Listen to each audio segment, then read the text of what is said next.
Hi అండి, మీరందరూ బాగున్నారా? తాటి ముంజలు అంటే ఎవరికి ఇష్టం ఉండదండి. నాకైతే చాలా ఇష్టం. ఇప్పుడు సీజన్ కాబట్టి తప్పకుండా తినాలి. మరి మా చిన్నప్పుడు అయితే మా మామయ్యలు మేము ఊరు వెళ్ళినప్పుడు సమ్మర్ హాలిడేస్కి గోన్ సంచుల్లో చాలా తీసుకొచ్చేవాళ్ళండి. మేము అందరం బాగా ఎంజాయ్ చేసేవాళ్ళం అనమాట.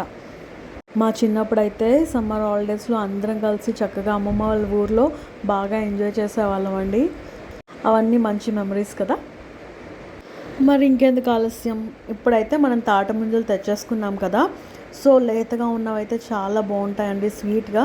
దీంట్లోనే కొంచెం ముదురు వస్తే మనకి తినబుద్ధి కాదు కదా, కానీ అవి పడేయకుండా వాటితో పాటు మనం కూర వండుకుంటే అది భలే టేస్టీగా ఉంటుందండి.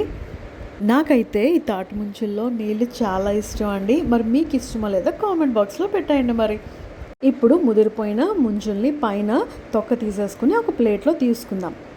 చూసారు కదా, ఈ విధంగా మనం పైన తొక్క అంతా తీసేసుకున్నాక దీన్ని మనం ఇప్పుడు కూర వండేసుకుందాం. అది కూడా ఇది జెల్లీలా ఉంటుంది కాబట్టి గోంగూరలో వేసుకుని వండితే భలే ఉంటుందండి. గోంగూర ఎందుకు తీసుకున్నానంటే నాకు గోంగూర అంటే చాలా ఇష్టం అండి. మీరు కూడా ఇలా ట్రై చేసి మీకు నచ్చిందో లేదో నాకు కామెంట్ బాక్స్లో చెప్పండి. ఇలాగా గోంగూర అంతా కూడా మనం బాగా ఒలిచేసుకుని బాగా క్లీన్ చేసుకుని ఒక ప్లేట్లో తీసుకుందాం. దీన్ని మనం ఇప్పుడు ఉడికించుకోవాలన్నమాట. ఒక గిన్నె పెట్టుకుని దాంట్లో కొంచెం ఆయిల్ వేసుకుని ఈ గోంగూరనంతా వేసేసుకుందామండి.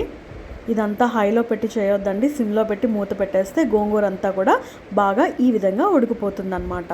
చూసారు కదా, గోంగూర ఇలాగా ఉడికిపోవాలండి. ఇప్పుడు దీన్ని మనం మిక్సీ పట్టేసుకుందాం. ఈ గోంగూరలోనే మనం పచ్చిమిర్చి ఇంకా జీలకర్ర వేసి మిక్సీ పట్టుకుందామండి. ఎందుకంటే ఇవి ముంజులు కాబట్టి హెవీగా స్పైసెస్ అన్నీ యాడ్ చేయక్కర్లేదండి.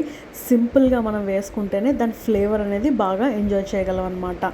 సో ముందుగా మనం ప్యాన్ పెట్టుకుని కొంచెం ఆయిల్ వేసుకుని దాంట్లో మనం మిక్సీ పట్టుకున్న గోంగూర పేస్ట్ని యాడ్ చేసేసుకుందాం. ఇదంతా కూడా ప్రాసెస్ మీరు సిమ్లోనే పెట్టుకుని చేసుకోవాలండి. సో ఇలాగా మన గోంగూరనంతా కూడా బాగా మిక్స్ చేసుకుందాం. మీకు కావాలంటే కొంచెం వాటర్ యాడ్ చేసుకోవచ్చు అండి, కొంచెం గ్రేవీ ఎక్కువ కావాలనుకునే వాళ్ళు. ఇప్పుడు దీంట్లో మనం ఒలిచి పెట్టుకున్న ముంజల్ని యాడ్ చేసేసుకుందాం.